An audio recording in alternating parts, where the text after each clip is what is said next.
हे पण एक मिथ आहे हां. आणि हे मी आज थँक्स टू यू बस्ट करणार आहे की दातांचा आणि डोळ्यांचा काहीच संबंध नाहीये. ब्रश कसं केलं पाहिजे ह्याचं स्टार्ट होतं की कुठला ब्रश खरेदी करायचा. पण मग सकाळचं ब्रश कधी केलं पाहिजे? कारण कसं असतं की वेस्टर्न लोक आधी बेड टी घेतात, थोडंसं खातात आणि मग ब्रश करतात. आणि आपल्याकडे उठल्या उठल्या सगळ्यात आधी आपण ब्रश करतो. एक्झॅक्टली काय केलं पाहिजे? आता मध्येच तू अक्कलदाढीबद्दल बोलले होतेस, तर ते मला थोडंसं डिटेलमध्ये जाणून घ्यायचंय की ते कधी कधी येते, काय मिथ्स आहेत त्याच्याबद्दलचे. अक्कलदाढ काढण्याने अक्कल पण जात नाही आणि डोळ्यांची दृष्टीही कमी होत नाही. जर समजा काही लोकांना मायग्रेनचा त्रास होतो किंवा काही लोकांना पाठीचा मानेचा त्रास होतो, मग त्याचाही आणि दातांचाही काही संबंध असतो का? Are you the right candidate for it? बऱ्याचदा काय होतं की यंग पेशंट्सला पण दिलं जातं. तर अलायनर्स आय वुड से की it is for patients who are older, slightly older. बऱ्याच लोकांच्या असं तोंड येत असतं घडी घडी, त्यांना खाताना त्रास होत असतो, तर मग त्याचा आणि दातांचा काही संबंध आहे का? म्हणजे सकाळी तुम्ही उठल्यानंतर फक्त ब्रशिंग आणि फ्लॉसिंगच इम्पॉर्टंट नाहीये, तर टंग पण क्लीन करणं गरजेचं आहे. उष्ट खाल्ल्याने कॅन्सर होतं का? समजा एखादा व्यक्ती आहे की जो कुठल्याही प्रकारचं व्यसन करत नाही, दारू सिगरेट वगैरे किंवा काहीच करत नाही, तर त्याला कॅन्सर होऊ शकतो का? Oral cancer. तर मला एक विचारायचं आहे की जर समजा काही लोकांचे दात पडतात, आता त्यांनी जर समजा सोन्याचे दात बसवले किंवा दुसरे कुठले आर्टिफिशियल दात जर बसवले, तर त्यानंतर काही प्रॉब्लेम्स येऊ शकतात का? ज्याचे दात पांढरे शुभ्र दिसतात त्याचे दात चांगले, याच्यावरती काय सांगशील? तर अमृता, तुझं श्रीमंत व्हा या महाराष्ट्रातील सगळ्यात इन्स्पिरेशनल मराठी पॉडकास्टमध्ये स्वागत आहे. Thank you so much Yogesh, thank you for inviting me. Yes, तर सगळ्यात आधी आमच्या ऑडियन्सला ऐकायला आवडेल की तू नेमकं काय करतेस? मी डॉक्टर अमृता पिंपळे, मी डेंटिस्ट आहे आणि सर्टिफाईड इम्प्लांटॉलॉजिस्ट आहे. मी निगडी पुणे इथे प्रॅक्टिस करते. माझी प्रायव्हेट प्रॅक्टिस आहे under the name of task dental आणि गेले 5 वर्ष मी ह्या फील्डमध्ये काम करते. सो मी तुमच्या लिटरली दातांची काळजी घेते. ओके, तर आपण आज दातांवरतीच पूर्ण पॉडकास्ट करूयात. आणि सुरुवात करतानाचं एकदम सिली आणि कॉमन क्वेश्चन मी तुला विचारतो की बऱ्याच वेळेस आधीचे जे जुने लोक होते ते मंजन वगैरे वापरायचे, आताचे लोक टूथपेस्ट वापरतात, पण बऱ्याच लोकांमध्ये आजही कन्फ्युजन आहे की टूथपेस्ट वापरावं की मंजन वापरावं. काय सांगशील? माझ्या एक्सपर्ट ओपिनियन प्रमाणे आय थिंक मार्केटमध्ये मिळणारे टूथपेस्ट आजकाल खूप ॲडव्हान्स्ड आहेत आणि त्याच्यामध्ये फ्लुराईड कंटेनिंग एलिमेंट आहे. तो it is very important for reducing decay. म्हणजे तुमच्या दातामध्ये जे कीड लागण्याचं प्रमाण आहे ते कमी करतं फ्लुराईड. ते आपल्या पाण्यातही गव्हर्नमेंट टाकतं. Okay, so it is very important की तुम्ही काही वापरा, मंजन वापरा, पेस्ट वापरा, पण त्याच्यामध्ये फ्लुराईड असणं गरजेचं आहे. तर देर आर मेनी मंजन, जसं दंतकांती वगैरे, त्याच्यामध्ये नाहीये फ्लुराईड. तर तुम्ही अशी टूथपेस्ट वापरत असाल ज्याच्यामध्ये फ्लुराईड नाहीये, तर तुमचे चान्सेस ऑफ गेटिंग डीके वाढतात आणि कॅव्हिटी येऊ शकते, तुमचे दात किडू शकतात आणि मग बेसिक डेंटल प्रॉब्लेम वाढू शकतात. ओके, म्हणजे तुझं असं म्हणणं आहे की काही वापरा, मंजन वापरा, टूथपेस्ट वापरा, पण एकदा चेक करून घ्या. येस, एकदा चेक करून घ्या की त्याच्यामध्ये फ्लुराईड आहे की नाही. ओके, त्याचे सगळे इन्ग्रेडियंट्स कळणं खूप गरजेचं आहे आणि त्याच्यामध्ये फ्लुराईड हा खूप इम्पॉर्टंट आहे, एस्पेशली फॉर किड्स. ओके, कारण लहान मुलांचे दात खूप लवकर किडतात आणि फ्लुराईड त्यांच्यासाठी खूप एसेन्शियल आहे. ओके, पण मग मध्ये ना मी एक रील बघितली होती की ज्याच्यामध्ये असं सांगत होते की टूथपेस्ट वापरल्याने कॅन्सर होऊ शकतो. तर याच्यावरती तुझं काय मत आहे? नाही, टूथपेस्ट वापरल्याने काहीच कॅन्सर होत नाही आणि जर तसं होत असतं तर आम्ही सगळे डेंटिस्ट कधीच त्याला रेकमेंडच केलं नसतं. बरोबर. तर we don't want to put something in your mouth ज्यांनी कॅन्सर होऊ शकेल. मग डॉक्टर काय कामाचा, राईट? बरोबर. तंबाखू वगैरे सेवन करण्याने कॅन्सर होतो आणि ते आवश्यक तुम्ही अवॉइड करा.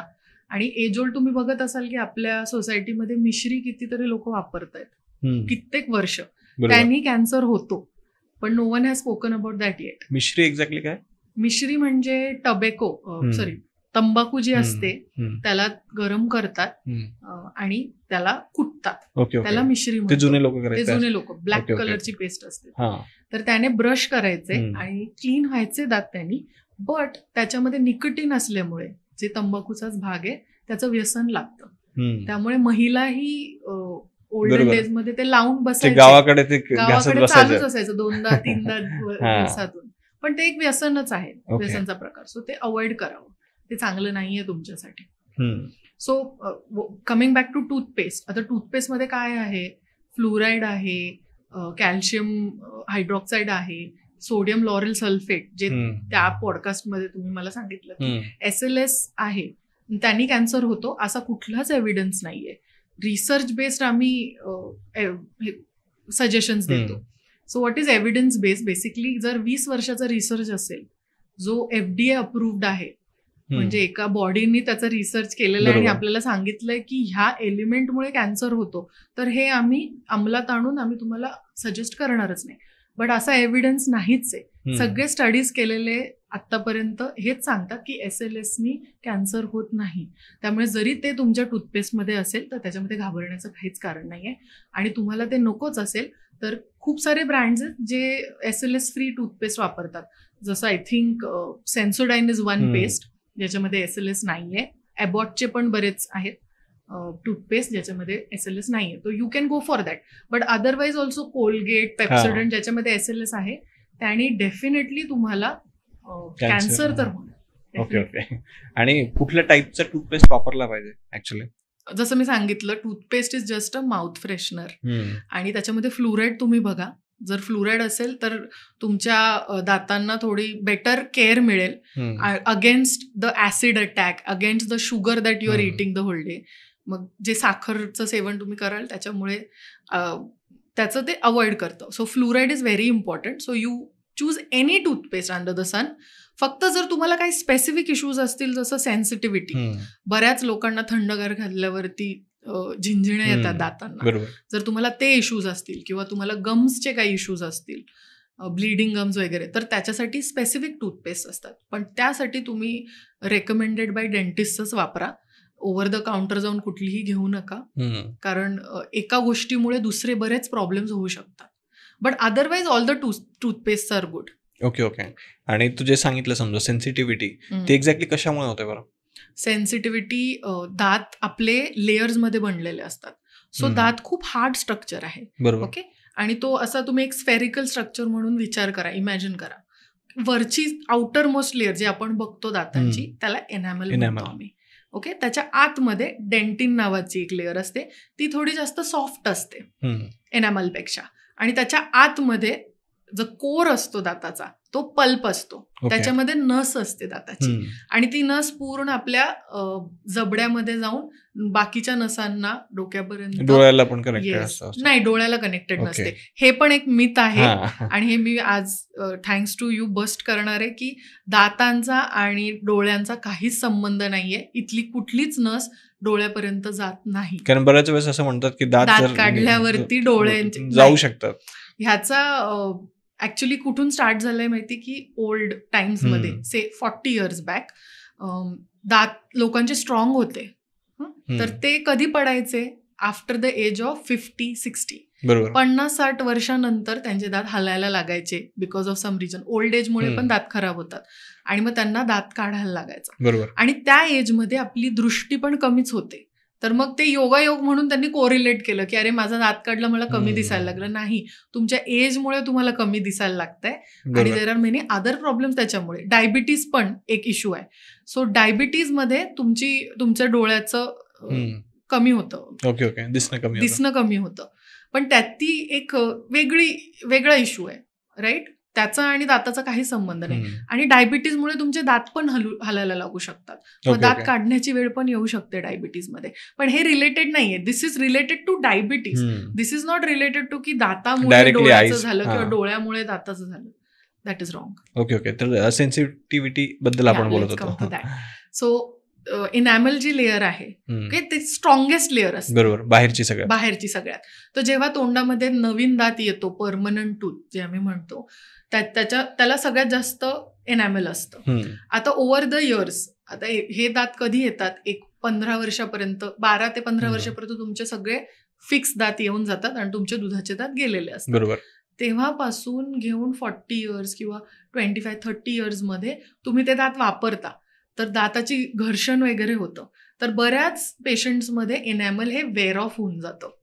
एखादा दगड असतो तो पण स्ट्रॉंग असतो, पण बऱ्याचदा त्याचं घासून तो पण कमी होऊन जातो. तसंच एनॅमल पण कमी होतं. आणि आतली जी लेअर असते डेंटिन, त्याच्यामध्ये डेंटॅनल ट्युब्युल्स असतात. तर मग कसं असतं की बाहेर एनॅमल वरती जेव्हा थंड आईस किंवा काही लागतं तर आतमध्ये ते सेन्सेशन डेंटॅनल ट्युब्युल्स मध्ये जातात आणि मग तुमच्या नसांना ते त्रास देतात. तर त्याला आपण सेन्सिटिव्हिटी हा प्रकार म्हणतो. एका हेल्दी पेशंटमध्ये सेन्सिटिव्हिटी होण्याचं काहीच कारण नाहीये.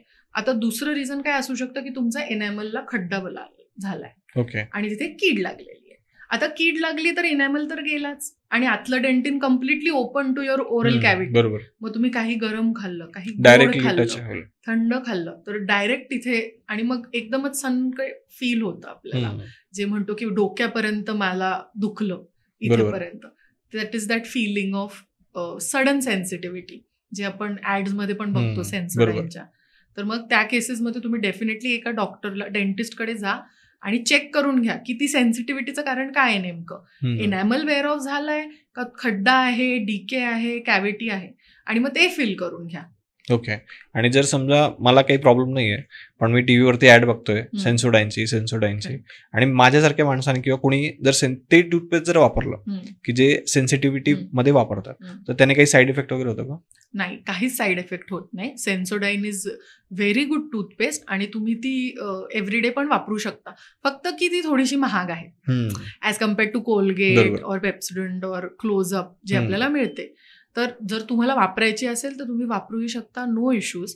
बट त्याला काही स्पेसिफिक हे नाही आहे की तुम्हाला सेन्सिटिव्हिटी नसेल तरी तुम्ही ती वापरू शकता. त्याच्यामध्ये फ्लुराईड पण आहे, अँटी कॅव्हिटी इफेक्ट पण आहे. ओके. आणि त्यांनी सेन्सिटिव्हिटी कमी होते सेन्सोडाईननी. त्याच्यामध्ये पण एक प्रकारे रॅपिड रिलीफ सेन्सोडाईनचा, यूज दॅट. Okay okay. आणि व्हेरी इम्पॉर्टंट, जर तुम्हाला सेन्सिटिव्हिटी असेल आणि सेन्सोडाईन यूज करत असाल तर तुम्ही थोडा वेळ लावून ठेवा. So when you brush, immediately थुकून चूळ भरणं is not right. Once you brush you can spit करा, थुंका, पण ती पेस्ट थोडा वेळ तुमच्या दातांवर लावून राहू द्या, एक 5-10 मिनिट्स, आणि मग तुम्ही चूळ भरून काढून टाका. त्याने तुम्हाला जास्त फरक जाणवेल आणि सेन्सिटिव्हिटी खूप प्रमाणात कमी होऊन जाईल लवकरच. आता आपण टूथपेस्टचं बऱ्यापैकी कव्हर केलेलं आहे, तर मला असं वाटतं की आता ब्रश कसं केलं पाहिजे याच्याबद्दल थोडंसं बोलूयात. काय सांगशील? ब्रश कसं केलं पाहिजे ह्याचं स्टार्ट होतं की कुठला ब्रश खरेदी करायचा. ओके. मार्केटमध्ये जाऊन भिन्न भिन्न प्रकारचे टूथब्रशेस तुम्हाला मिळतील सुपर मार्केटमध्ये, मेडिकलमध्ये.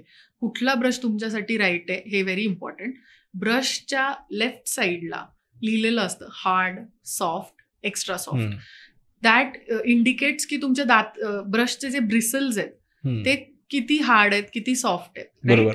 तर तुम्ही कुठला वापरला पाहिजे. एकतर हार्ड टूथब्रश कोणीच वापरू नये, नाही लहान मुलांनी, नाही ओल्ड माणसांनी. तो फेकूनच द्या तुम्ही, तो आपल्यासाठी नाहीच आहे. आय डोंट नो मार्केटमध्ये तो मिळतो पण का. पण एक सॉफ्ट टूथब्रश असतो, मीडियम पण, जर if you feel like it. कारण बरेच पेशंट्स मला म्हणतात की ब्रश जर मी सॉफ्ट ब्रशनी केलं तर मला असं वाटतं डॉक्टर मी वाटतच नाही की मी ब्रश केलंय. सो जर तसं असेल तर तुम्ही मीडियम टूथब्रश वापरा. But I would recommend only soft brush. मी माझ्या लाईफमध्ये फक्त सॉफ्ट ब्रश वापरते, कारण त्याचा अजून एक ॲडव्हान्टेज असतं. जर तुमची ब्रिसल्स सॉफ्ट असतील तर ते दातांच्या मध्ये पण जातात, कारण ते फ्लेक्झिबल असतात आणि मग ते तिथूनही क्लिनिंग करतात. So that is very important first की तुम्ही चूज करा सॉफ्ट ब्रश. आणि जर तुमचं तोंड जास्त उघडत नसेल, प्रत्येकाचं तोंडाचं ओपनिंग हे डिफरंट असतं. काही लोकांचं कमीच तोंड उघडतं, काही लोकांची जबड्याची साईज मोठी असते.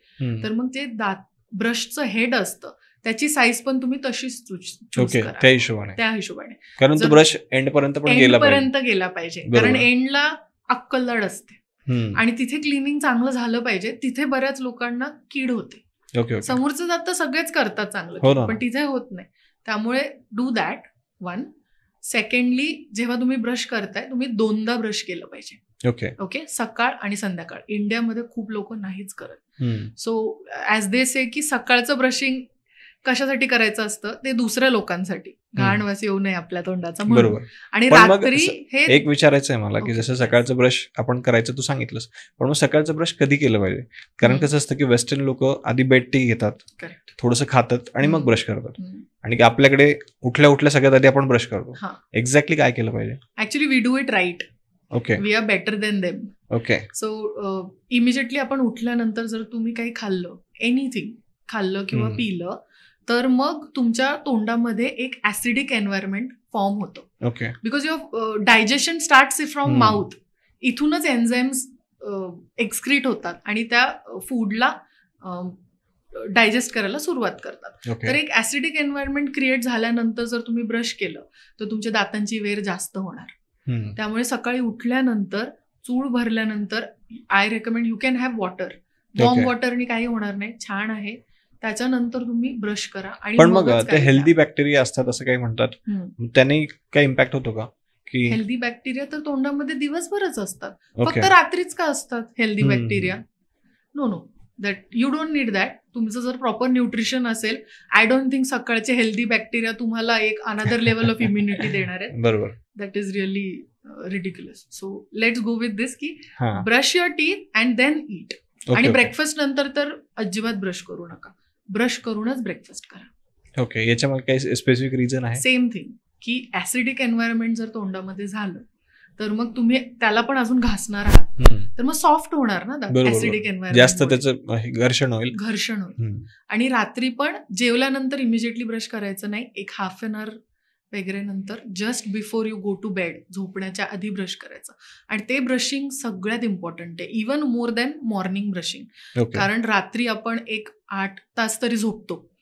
8 तास झोपला असाल आणि रात्रीच्या जेवणामध्ये काही अडकलं असेल तर आपल्या तोंडामध्ये बॅक्टेरियाला एवढा वेळ मिळतो टू कट बरोबर डाऊन आहे. युअर इनॅमल आणि क्रिएट अ कॅव्हिटी. तर आपल्याला त्यांना ते द्यायचंच नाहीये. Basically bacteria thrive on food. तर ते आपण त्यांना जेवण अडकलेलं दिलं तर त्यांना एक खाद्य मिळतं बरोबर. तिथे, आणि मग ते दात पण खात जातात आणि एक कॅव्हिटी तयार करतात. त्यामुळे म्हणजे रात्री ते जास्त घातक आहे. ते जास्त खातात आणि मग ते पण एन्झाईम सेक्रेट करतात, ज्यांनी तुमचं एनॅमल डिझॉल्व्ह होतं हळूहळू. हे एक दिवसात नाही होणार, हे over the course of months, years होणार. त्यामुळे दॅट इज इम्पॉर्टंट. आणि second thing, flossing is very important. ब्रशिंगने फक्त तुम्ही 60% ऑफ दात क्लीन करताय, दातांच्या मध्ये अडकलेलं तुमचं टूथब्रश क्लीन करूच शकत नाही. ओके. So start flossing. म्हणजे दात कोरणे Floss. म्हणू शकतो का आपण? दात कोरणे नाही, फ्लॉस म्हणजे काय असते, एक थ्रेड असतो. ओके, तो वॅक्स थ्रेड असतो, ओके. तो आपल्याला वाइंड करायचा असतो फिंगर्सला आणि दातांच्या पण मध्ये मग clean त्याने करायचा काही असतो. लोकांना ब्लिडिंग पण त्रास होतो त्याने. हो, करेक्ट. ब्लिडिंग होऊ शकतं. का होतं ते? कारण तिथे काहीतरी ऑलरेडी अडकलेलं आहे आणि ते गम्स स्वोलन आहेत, म्हणून ब्लिडिंग होतं. एकदा तुम्ही जर आत्ता स्टार्ट केलं फ्लॉसिंग आणि ब्लिडिंग सुरू झालं तर डेफिनेटली कीप फ्लॉसिंग. ओके. मग एक स्टेज येणार जिथे तुम्हाला ब्लिडिंग होणार नाही. याचा अर्थ आता तुम्ही क्लीन झालेले आहात. इफ यू आर फ्लॉसिंग, जर तुम्ही फ्लॉस आधीपासूनच करत असाल तर मग तुम्हाला कधीच ब्लिडिंग होणार नाही, कारण तो एरिया क्लीनच होता आधीपासूनच. बरोबर. आणि एक ब्रश साधारणतः किती दिवस वापरला पाहिजे? 3 months I recommend, not more than that. आणि इम्पॉर्टंट इज की तो असा फ्रे झाला नाही पाहिजे. बऱ्याच लोकांचे ब्रश लगेच असे होऊन जातं. फ्लावर पॉट सारखे होतात एकदम, तरी आपण युज करत असतो. तरी आपण वापरतच असतो. That is very bad. आणि जर ते होत असेल, 3 महिन्याच्या आतच तुमचा ब्रश तसा होत असेल, ह्याचा अर्थ तुम्ही खूप जोरात ब्रश करता, म्हणजे असं घासून घासून ब्रश करत आहात, तर that is very wrong. Okay, तुम्ही कितीही ब्रश केलं, बऱ्याचदा पेशंट्स येतात ओपीडी मध्ये आणि म्हणतात की डॉक्टर मी तर 3-4 वेळा ब्रश करतो आणि मी जोरात ब्रश करतो तरी मला हे सगळे इश्यूज का होत आहेत. तर that is because of over brushing. That is also a thing. आणि किती वेळ केला पाहिजे ब्रश, म्हणजे एक सरासरी किती वेळपेक्षा right technique is important. Okay. आणि हे हॉरिझॉन्टल ब्रशिंग असं ते केलंच नाही पाहिजे. नॉर्मली सगळे तसेच करतात आणि ते चुकीचं आहे. त्याच्यामुळे काय होतं की आपले गम्स आणि दाताचा जो इंटरफेस आहे तो सगळ्यात वीक असतो, तिथे इनॅमल सगळ्यात कमी असतं आणि तुम्ही असं ब्रश करून आहे ना, तिथेच घासून घासून तिथे खाचे तयार होतात बऱ्याच पेशंट्सच्या तोंडामध्ये आणि गम्स पण ब्लीड होतात. त्यामुळे तुम्ही स्वीपिंग मोशनमध्ये आणि सर्क्युलर मोशनमध्ये ब्रशिंग करा आणि आतल्या बाजूलाही ब्रश करा, कारण आपले दात तिथेही आहेत. बरोबर. This is the right technique to brush.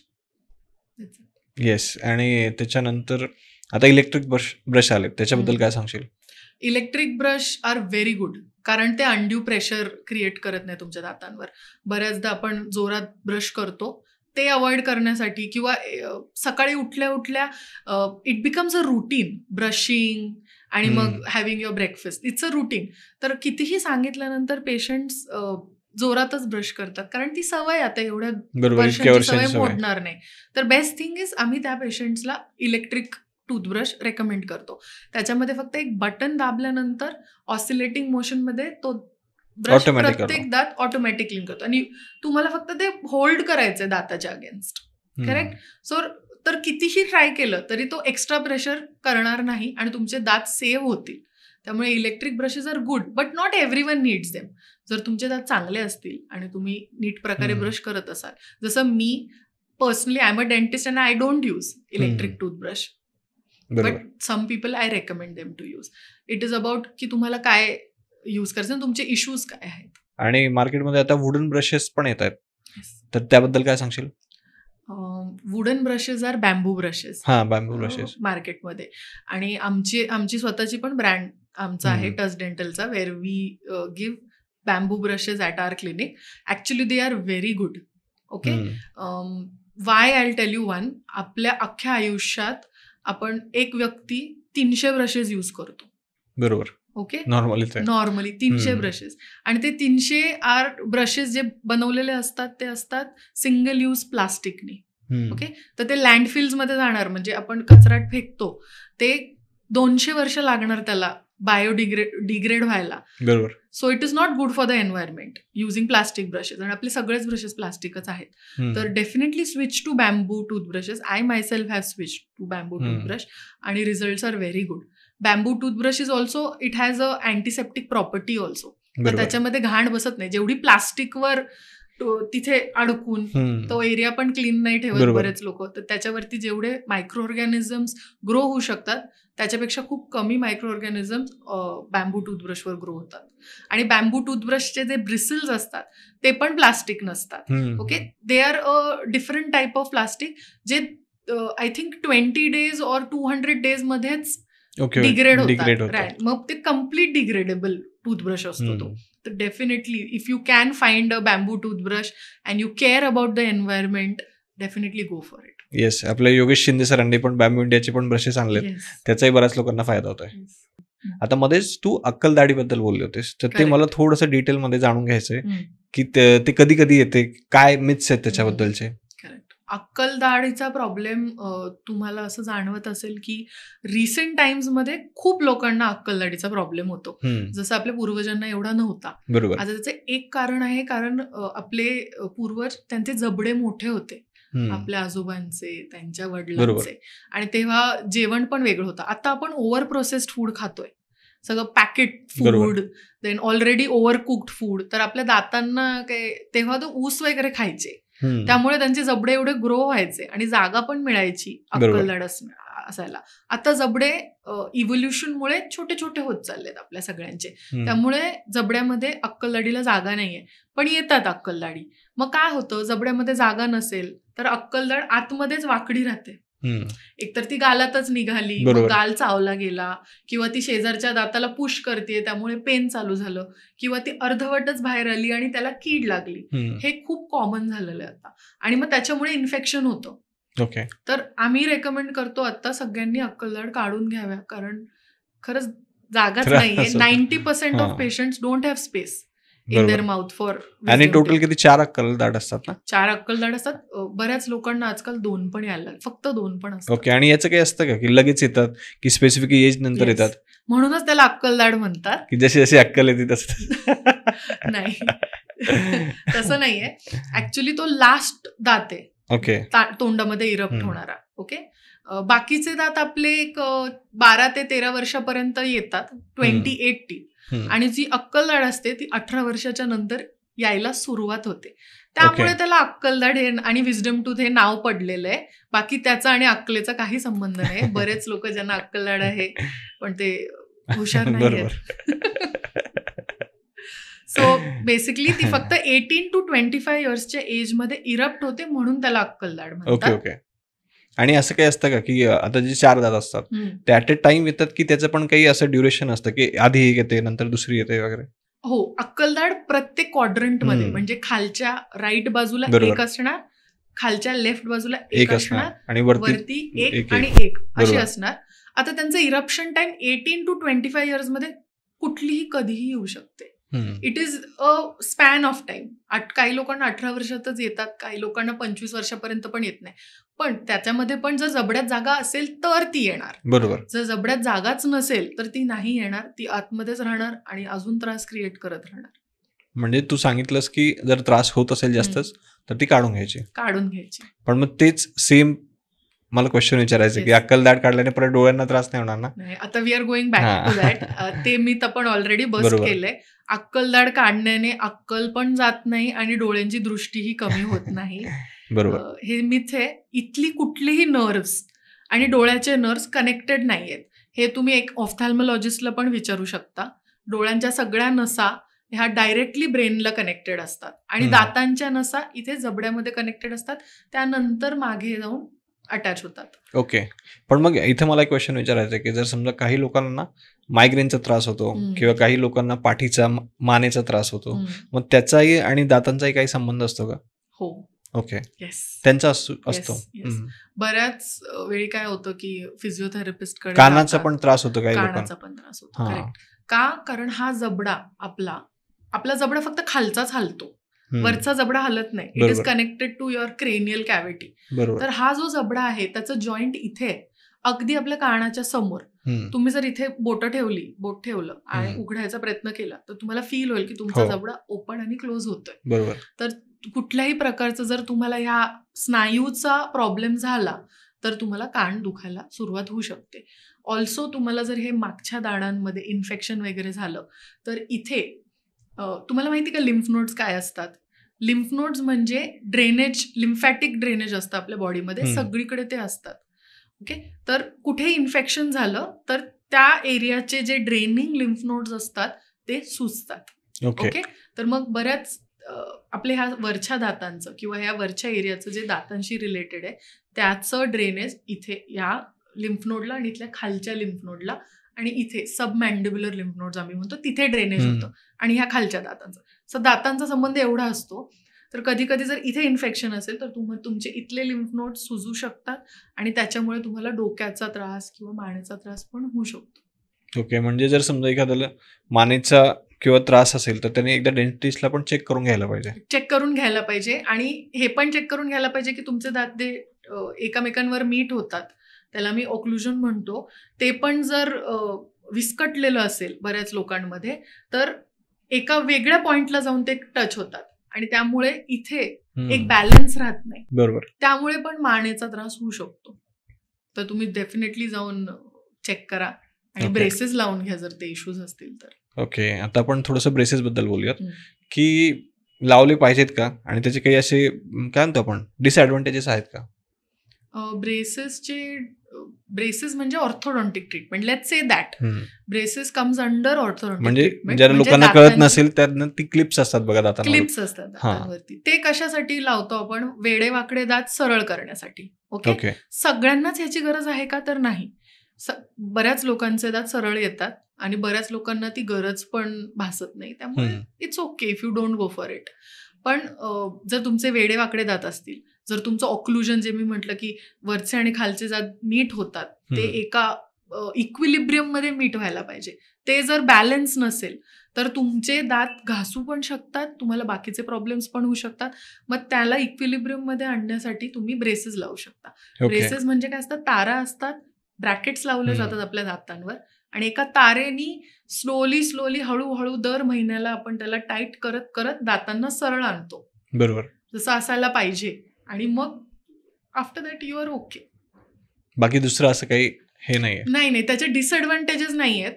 त्याला फक्त एक्स्ट्रा केअर लागते. जर तुम्ही ब्रेसेस घातले असाल तर त्याच्यामध्ये बरेच डायटरी रेस्ट्रिक्शन्स असतात.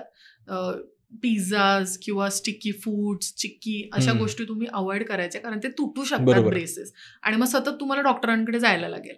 तर ते अवॉइड करायला लागणार आणि क्लिनिंग जास्त करायला लागणार. सो बेटर ब्रशिंग, कारण ब्रेसेस लावले की अजून जास्त स्पेसेस आहेत घाण अडकायला. So definitely that. आणि आता तर न्यू टेक्नॉलॉजीमुळे अलायनर्स पण आलेले आहेत मार्केटमध्ये, इनव्हिजिबल पण आलेत ना, invisible braces. So aligners is what की काडघालीचे ब्रेसेस आहेत. ते एक प्लास्टिकचं सेट असतो, तो वरती खाली आपण तो घालायचा असतो आणि हळूहळू तो आपल्या दातांना मूव्ह करतो. एव्हरी मंथ आपल्याला वेगळे सेट्स दिले जातात. पण ते सगळ्याच केसेसमध्ये यूज होईल का? तर that is definitely a point of contention. आणि तुम्ही तुमच्या डेंटिस्टला जाऊन भेटूनच तुम्ही त्याबद्दल डिस्कस करू शकता की are you the right candidate for it. बऱ्याचदा काय होतं की यंग पेशंट्सला पण दिलं जातं. तर अलायनर्स आय वुड से की it is for patients who are older, slightly older. कारण ब्रेसेसची ट्रीटमेंट ही डॉक्टरांच्या हातात असते. जर आम्ही ब्रेसेस लावले पेशंटला तर आय डेफिनेटली नो की पुढच्या मंथमध्ये जेव्हा तो पेशंट चेकअपला येणार आहे तेव्हा त्याची एवढी मूव्हमेंट झालेली असेल. बरोबर. तुम्ही बघत असाल की स्कूल गोईंग किड्सला बऱ्याचदा ब्रेसेस लावले जातात आणि तेव्हाच त्यांचे दात सरळ केले जातात. पण त्या किड्सला अलायनर्स हे आम्ही सजेस्ट करत नाही, कारण अलायनर्स हे तुमच्या कंप्लायन्सवर खूप डिपेंडंट असतं की तुम्ही तेवढा आवर्स ते घातलंच पाहिजे. आणि तुम्ही ते काढून फक्त जेवताना काढायचं असतं, ते पण तुम्ही नीट ठेवलं पाहिजे. परत तेवढी काळजी घेतली पाहिजे. काळजी घेतली पाहिजे. पण जर तुम्ही ओल्डर आहात like your age or something, तर definitely go for aligners. It is a very good treatment आणि त्याच्यामध्ये डायटरी रेस्ट्रिक्शन्स नाही आहेत. तुम्ही सगळं खाऊ शकता. अरे वा. आणि दिसून पण येत नाही. बरोबर. ती पण एक ऍडव्हान्टेज आहे समजा. Very big advantage. If you are working in marketing or you have some high profile job, तर you don't. बऱ्याच लोकांना लग्न करत असताना पण थोडंसं लग्न करत हे असतं, मनात शंका असते की काय असेल, तर मग ते करून घेऊ शकतात. ते करून घेऊ शकतो. येस. आता आपण ना थोडेसे ओरल हेल्थशी रिलेटेड काही प्रॉब्लेम्स डिस्कस करूयात. सगळ्यात आधी मला सांग की बऱ्याच लोकांच्या ना असं तोंड येत असतं घडी घडी, त्यांना खाताना त्रास होत असतो, तर मग त्याचा आणि दातांचा काही संबंध आहे का? म्हणजे हो, ते डेंटिस्टकडेच येतात. तोंड येणे म्हणजे काय, अल्सर्स, माउथ अल्सर्स. ते त्याचा most important cause is stress आणि B12 डेफिशियन्सी. ओके. आणि झोप पण असते का? झोप आणि स्ट्रेस सेम. जर तुमची झोप पूर्ण झाली नाही म्हणजे तुमची बॉडी एक स्ट्रेस स्टेट मध्ये गेलेली आहे आणि त्यामुळे होतात. जर तुम्ही एक्झाम टाइम मुलांचा असेल किंवा एखादे important meeting something like that, तेव्हा जर येणं खूप कॉमन आहे. त्या केसेसमध्ये तुम्ही B12 चे टॅबलेट्स घ्या, त्यांनी हिलिंग प्रमोट होतं. बिकॉसोल. अँड फक्त तिखट आंबट खाणं थोडं टाळायचं, खायचं नाही. आणि use an ointment. Ask your dentist and use an ointment. Steroidal ointments आम्ही देतो, त्यांनी हिलिंग चांगलं होतं. But it is reversible. पण सततच तोंड येत असेल तर डेफिनेटली डेंटिस्टला भेटा. त्याच्या कॅन्सर पण होऊ शकतो. ओके. लॉंग स्टँडिंग अल्सर्समुळे. ओके. आणि त्यानंतर कॅन्सर बद्दल तर आपण बोलूयात, कारण तो खूप डिटेल टॉपिक आहे. तर मला असं वाटतं की आपण नेक्स्ट पॉडकास्टमध्ये वगैरे त्याच्यावरती डिटेलमध्ये कन्व्हर्सेशन करूयात. तर त्यानंतर नेक्स्ट क्वेश्चन आहे की बऱ्याच लोकांचा ना तोंडाचा स्मेल येतो, तर त्याच्यासाठी काही सोल्युशन वगैरे आहे का? तोंडाचा स्मेल अगेन कुठलेही इश्यूज असतील तर त्याचं कारण काय, मूळ कारण काय हे कळणं खूप गरजेचं आहे. जर तोंडाचा वास येत असेल तर त्याचं मोस्ट कॉमन कारण आहे तुम्ही टंग क्लीन करत नाही. तर सकाळी तुम्ही उठल्यानंतर फक्त ब्रशिंग आणि फ्लॉसिंगच इम्पॉर्टंट नाहीये, तर टंग पण क्लीन करणं गरजेचं आहे. तर गो टू द मार्केट आणि बाय करा एक टंग क्लीनर, जो असा यू शेप्ड असतो, तो सगळ्यात बेस्ट आहे. त्याच्यात पण बरेच प्रकार येतात मार्केटमध्ये, but that is good enough. And clean your tongue. कारण दात क्लीन होतं. कधी केलं पाहिजे? डेली केलं पाहिजे? डेली केली पाहिजे. सकाळ संध्याकाळ करू शकता. Same time when your brushing you can clean your tongue. पण मग त्याने तोंड यायचं प्रमाण वाढू शकतं का? नाही, बिलकुल नाही. टंग क्लिनिंग, टंग वरती छोटे छोटे पॅपिले असतात, विच जे खूप इम्पॉर्टंट आहेत आपल्याला टेस्टसाठी पण. आणि ते खूप लॉंग असतात, आपल्याला ते दिसून येत नाही नेकेड आयनी. त्यामुळे त्या क्रिव्हायसेस मध्ये घाण अडकणे खूप कॉमन आहे. त्यामुळे ते क्लीन करण्याने उलट तुमच्या अल्सरचं प्रमाण कमी होऊ शकतं. पण अल्सर जर जिभेवर असेल तर करू नका. आणि असं काय असतं का की स्पेसिफिक टाईपची टूथपेस्ट वापरल्याने पण तोंड येत असतं? नाही. Okay. All toothpaste in the market, they don't have anything. I'm only speaking for the medicated toothpaste. I'm not speaking for the toothpaste that are not approved by Indian Dental Association.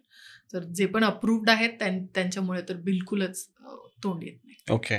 आणि जर समजा आता कोणत्याही वयाचा व्यक्ती आहे, तो गाडीने चाललाय किंवा सडनली त्याचा एखादा ऍक्सिडेंट झाला आणि त्याचा दात तुटला समजा, तर मग आता लगेच तर आपण हॉस्पिटलला नेऊ नाही शकत.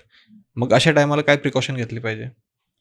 जर दात तुटला असेल ऍक्सिडेंटमध्ये म्हणा, किंवा तुम्ही एखाद्या बाहेर असाल आणि कीड लागली असेल, दुखत असेल, तर yes you should go to a dentist. That should be your first thing. बरोबर. पण तुम्हाला डेंटिस्ट जर जवळ नसेल आणि तुमचा दात जर पूर्णच निघून पडला असेल तर तुम्ही तो दात कॅरी करा तुमच्यासोबत आणि त्याला बिलकुल पाण्यामध्ये किंवा कशामध्येच टाकायची गरज नाहीये. बरेच लोक म्हणतात की तुमच्या सलायवामध्येच ठेवा.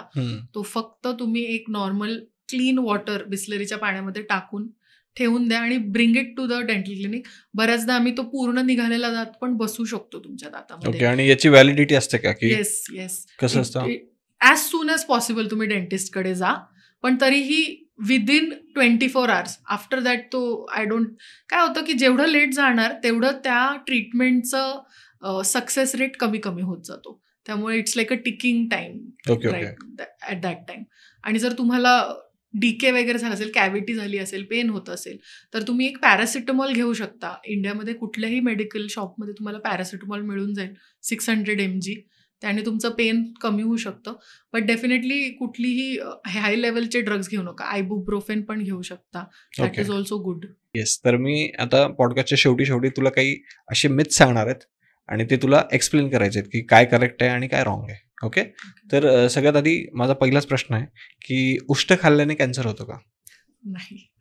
तर कॅन्सर हा रोग संसर्गजन्य नाहीये. त्यामुळे उष्ट खाल्ल्याने कॅन्सर होऊ शकत नाही. जे संसर्गजन्य डिझिजेस असतात ते पसरतात सलायवा थ्रू किंवा बोलण्या थ्रू. जसा टीबी आहे, देन हेपेटायटिस आहे, ह्याने होऊ शकतो. बट कॅन्सर पसरत नाही. ओके. पण मग हे पण होऊ शकतं का, काय म्हणतो आपण, काही ओरल हेल्थशी रिलेटेड काही इश्यू होऊ शकतो का? Yes, definitely. ओरल हेल्थ, जसं जर तुम्हाला फंगल इन्फेक्शन असेल तोंडामध्ये आणि तुम्ही जर उष्ट खाल्लं तर तुम्हाला you are at risk of getting fungal infection. That is definitely. आणि कोणाला काय आहे ते आपण नाही सांगू शकत. If it is family members then it's okay, but not immediately also. एक अमाऊंट ऑफ सलायवा पण लागतो ना. असं नाहीये की फक्त उष्ट घेतलं, एखादा ग्लास पिला, त्याच ग्लासनी पिला and then I get a disease. बरोबर. आजकाल आपण पाहतो की समजा जी यंग जनरेशन आहे त्यांच्यामध्ये थोडंसं हुक्काचं प्रमाण वाढलंय की हुक्का घेणे किंवा ई सिगरेट्स असतात, तर त्यांनी ओरल हेल्थला काही प्रॉब्लेम होतो का? हो, डेफिनेटली. आणि हे मिथ आहे की लोकांना वाटतं की मी सिगरेट पित नाही त्यामुळे मला कॅन्सर होणार नाही आणि हुक्का आणि वेप यांनी कॅन्सर होत नाही. तर that is a myth. Definitely की तिथे टार आणि जे हार्मफुल इफेक्ट्स आहेत सिगरेटचे ते कमी आहेत वेप आणि ई सिगरेट्समध्ये. पण स्टडीज हॅव शोन की हे कमी असल्यामुळे लोकांचं व्यसन जास्त वाढतं. तर सिगरेट फुकायला तुम्हाला बाहेर जावं लागतं, पण vape you can have it indoors also. So people take it more. त्यामुळे त्याच्यामुळे बरेच दुसरे इश्यू, कारण निकोटीन तर त्याच्यामध्ये पण आहे. ओके. तर तोंडात अल्सर येणे किंवा दुसरे काही इश्यूज पण होऊ शकतात. कॅन्सरच नाही इमिजिएटली. कॅन्सरचं प्रमाण सिगरेटमध्ये जास्त आहे, पण ह्यानी पण असं काहीच एव्हिडन्स नाही की त्यांनी कॅन्सर बिलकुलच होत नाही. ओके. समजा एखादा व्यक्ती आहे की जो कुठल्याही प्रकारचं व्यसन करत नाही, दारू सिगरेट वगैरे किंवा काहीच करत नाही, तर त्याला कॅन्सर होऊ शकतो का? Oral cancer? येस, होऊ शकतो. त्याचे कारण पण रिस्क फॅक्टर्स आहेत कॅन्सरचे बरेच. असाही पेशंट असू शकतो की त्यांनी काहीच केलेलं नाहीये तरी त्यांना कॅन्सर झालेला आहे. आता त्या केसमध्ये आपण काय रिझन्स असू शकतात? नंबर 1 असू शकतं की ते patient is predispose to cancer. त्यांच्या फॅमिलीमध्ये हिस्ट्री असू शकते कॅन्सरची, किंवा ते अनुवांशिक असू शकतं त्यांच्या बॉडीमध्ये, त्याच्यामुळेही होऊ शकतो cancer. Second thing is unhealing ulcers. जर बऱ्याच वर्षापासून अल्सर तोंडामध्ये असेल, तो हीलच होत नसेल, त्यामुळे पण कॅन्सर होऊ शकतो. तिसरी गोष्ट, घर्षण जर तोंडामध्ये होत असेल तर बऱ्याचदा जीभ चावली जाते, जीभ घासली जाते, दात शार्प असतात, तर तो शार्प दात जर बरेच वर्षानुवर्ष त्या जिभेला घासत राहिला तर तिथे एक वूंड तयार होतं आणि मग ते हील नाही झालं खूप वर्षानंतर तेही कॅन्सरला कारणीभूत होऊ शकतं. ओके. त्यानंतर एक गोष्ट आहे की समजा आपले जे पूर्वज होते किंवा आधीचे आजोबाबा वगैरे जर म्हटलं आपण, तर ते जास्त ब्रश नाही करायचे, आपल्यापेक्षा तर कमीच करायचे, आणि त्यांना एवढे ओरल हेल्थचे प्रॉब्लेम नव्हते, आणि आपण जेवढे जास्त ब्रश करतो तेवढे जास्त प्रॉब्लेम्स वाढतात. तर यावर काय सांगशील? हे करेक्ट नाहीये की आपण जेवढे ब्रश करतोय तेवढं आपले प्रॉब्लेम्स वाढतायत. तुम्ही डाएट पण एक अंमलात घेतलं पाहिजे की त्यांचं डाएट कसं होतं, ते सगळं रॉ फूड खायचे, ते स्टिकी फूड खायचे नाही, त्यांचा शुगर इंटेक खूप कमी होता. आपण प्रत्येक गोष्टीत आता शुगर खातो, स्वीट्स खूप खातो, चॉकलेट्स खातो. बरोबर. त्याच्यामुळेही ब्रशिंग इज व्हेरी इम्पॉर्टंट आणि त्याच्यामुळेही कीड लागणं कॉमन झालेलं आहे. आणि सगळ्यात इम्पॉर्टंट कारण हे की तुम्ही डेंटिस्टकडे जात नाही. तर in foreign countries, in western countries culture असं आहे की तुम्ही 6 मंथ्समध्ये एकदा रेग्युलर डेंटल चेकअपला गेलात पाहिजे. तुम्हाला काहीच इश्यू नसेल तरी तुम्ही एक चेकअप केला पाहिजे. जर तुम्ही चेकअप केला आणि त्याच्यामध्ये काही आढळलं छोटंसं, तर डेफिनेटली आम्ही तिथल्या तिथेच त्याचं फिलिंग वगैरे करून देतो. आणि ते मोठं काही जात नाही, रूट कनाल किंवा काढण्याची वेळ येत नाही त्या दाताला. तर हे सगळे डेंटल ट्रीटमेंट्स आर प्रिव्हेंटिव्ह. जर तुम्ही वेळीच गेलात आणि त्याच्यावरती ट्रीटमेंट घेतली तर तुम्हाला इश्यूज येणार नाहीत. ओके. त्यानंतर बऱ्याच लोकांना घोरायचा प्रॉब्लेम असतो, रात्री घोरत असतात, तर याच्यामुळे हार्ट अटॅक वगैरे येऊ शकतो का? घोरण्यामुळे हार्ट अटॅक नाही, डेफिनेटली नॉट. घोरण्यामुळे स्लीप ॲपनिया म्हणून एक कंडिशन होऊ शकते, पण त्याचे पण बरेच फॅक्टर्स आहेत. जर वेट वाढलं असेल त्याच्यामुळे पण स्लीप ॲपनिया होऊ शकतो. स्लीप ॲपनिया म्हणजे काय की ब्रीदिंग स्टॉप होतं झोपताना आणि त्याच्यामुळे तुमचं एअरवे ऑब्स्ट्रक्ट होऊ शकतो, म्हणजे श्वास नलिका बंद होऊन मग डेथ होऊ शकते. बट हार्ट अटॅक नाही होत घोरण्यामुळे. Okay okay. आणि त्यानंतर असं म्हणतात की जे डेंटिस्ट लोक असतात ते फार कॉस्टली असतात, तर या बाबतीत काय सांगशील? येस, आय अग्री की डेंटल ट्रीटमेंट इज कॉस्टली. त्याचं रिझन काय आहे की सगळे instruments, materials, the treatment is costly आणि त्याच्यामुळे ओव्हरहेड्स जास्त आहेत, त्याच्यामुळे treatment is costly. But it is preventative completely. आजपर्यंत मला कुठल्याही रूट कनालची गरज लागलेली नाही, कारण I have taken care of my oral health. जर छोटं काय असेल मी तिथल्या तिथे त्याची ट्रीटमेंट करून घेते. तसंच सगळ्यांनी डेंटिस्टकडे जायला पाहिजे 6 मंथ्समध्ये 1 टाइम एक रेग्युलर चेकअपला. तर मग एवढं कॉस्ट येणारच नाही. तुम्ही 5-6 वर्षांमध्ये एकदा जाता, त्यानंतर जर तुम्हाला पेन झालं तरच डेंटिस्टकडे जाता, मग तेव्हा वेळ गेलेली असते. ऑलरेडी तो खड्डा खूप मोठा झालेला असतो आणि मग त्याच्यावर बरीच ट्रीटमेंट करण्याची गरज लागते आणि that treatment is going to cost you. बरोबर. म्हणजे खर्चिक आहे, पण जर तुम्ही रेग्युलर चेकअप्स वगैरे जर करत राहिले, प्रिव्हेंटेटिव्ह आहे कम्प्लिटली. तुम्ही जर त्याच्यावरती तुम्ही अवॉइड केलं त्याला आणि दुर्लक्ष केलं तर डेफिनेटली तो फटका बसेलच तुम्हाला. ओके. आणि त्यानंतर मला एक विचारायचं आहे की जर समजा काही लोकांचे दात पडतात, आता त्यांनी जर समजा सोन्याचे दात बसवले किंवा दुसरे कुठले आर्टिफिशियल दात जर बसवले, तर त्यानंतर काही प्रॉब्लेम्स येऊ शकतात का? सोन्याचे दात आता कोणीच बसवत नाही. ओके, ते ओल्ड डेजमध्ये कॅप्स बनायच्या सोन्याच्या. ओके, आता आपण टायटेनियमचे इम्प्लांट्स बसवतो. जर दात पडला असेल तर त्याला बेस्ट वे टू रिप्लेस एक इम्प्लांट टाकणे. इम्प्लांट म्हणजे काय, तो बोनमध्ये एक स्क्रू असतो, तो आम्ही घालतो बोनमध्ये आणि त्याच्यावरती दात बनवला जातो. तो सिरॅमिकचा दात असतो, तो दाताच्याच रंगाचा असतो आणि कळूनही येत नाही. तुम्ही डेली लाईफमध्ये कित्येक लोक भेटत असाल, त्यांना तुम्हाला कळणार नाही की त्यांनी इम्प्लांट केलंय की नाही. इट इज हुबेहूब दातासारखं दिसतं. ओके, फक्त त्याची काळजी वगैरे घ्यावी लागत असेल. हो हो, सगळ्या डेंटल ट्रीटमेंटची काळजी घ्यावी लागते, दातांची काळजी घ्यावीच लागते. बरोबर. आणि त्याला काहीच सोल्युशन नाहीये. You have to be taking care. आणि त्यानंतर शेवटचा क्वेश्चन की जर समजा ज्याचे दात पांढरे शुभ्र दिसतात त्याचे दात चांगले, याच्यावरती काय सांगशील? नाही, दिस इज ऑल्सो अ मिथ. दात पांढरे, प्रत्येकाचे शेड वेगळे असतात. ओके, जसं आपला skin tone is not same, I colour is not same. तर भिन्न भिन्न लोकांचे भिन्न भिन्न कलर्स असतात. तसंच दाताचा शेड पण वेगळा वेगळा असतो.